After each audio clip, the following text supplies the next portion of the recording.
who will plug up jumper cables to the ins and outs of their hearts and hook them right to your ears. I You mean, know what to I this mean? day, if It's you like, listen to it and you're quiet, you can still get the chills on some of these songs. I may have heard them a million yeah, times, like at the right time, yeah, and that's like not an he ordinary was thing. very emotional, very emotional singer, always, even when he's just like fucking around. Like, because I lived with him for about a year in Hollywood. We had, it was hilarious. All kinds of crazy stuff happened, but like I have so many memories. Like I remember the first time I heard the Nirvana record. At that time, was sitting on his bed in the afternoon, and his bedroom was like a postage stamp that he had, and I had a postage stamp on the other side of the house. But he had been up to Geffen Records, and they gave him like a pre-release Oh cassette yeah, yeah. of Nevermind, and we sat like he had a jam box, like a shitty jam box sitting on the bed, and you know, Shannon like he was a clean freak, and he liked to decorate his environment.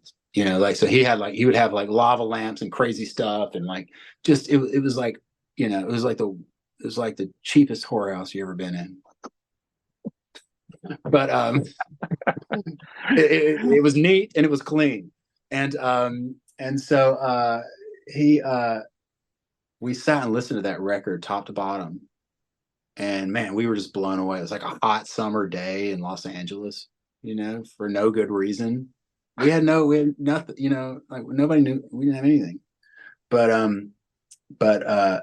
that was an incredible moment, and we had just that whole thing unfolded, as we were kind of Yeah. starting to like play, and get all these people interested in what we were doing. So, that was happening during that period. And that's when we met like, the Pearl Jam dudes, because they were coming down there, and they played shows. We saw both of their first LA shows. They were called Mookie Blaylock. Yeah. And they played two shows in 1 week. And we went to both of them. And because the guy who signed them was talking to us too. That So, was after they lost Andrew Wood, right? With yeah, malfunction. yeah, it was right after Another this character. is before the record came out, Yeah. or right at the time, but we had heard it at the time. But I'll say this: we saw that, and we were like, "Wow, they are so much better than Oh, us." you No, said. no, Oh, no. you I'm said. talking Oh, about right before the Pearl Jam 10 record came out. oh, that one. This Okay. was this A was couple years after. 1990. This was 1991 or 90 early 92.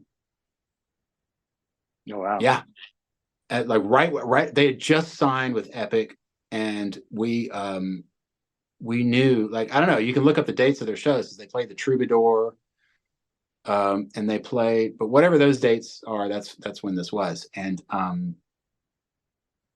also like Alice in Chains. We saw, I mean, we like they all came down because they were playing for the LA record companies. And that's how we found out about all this stuff.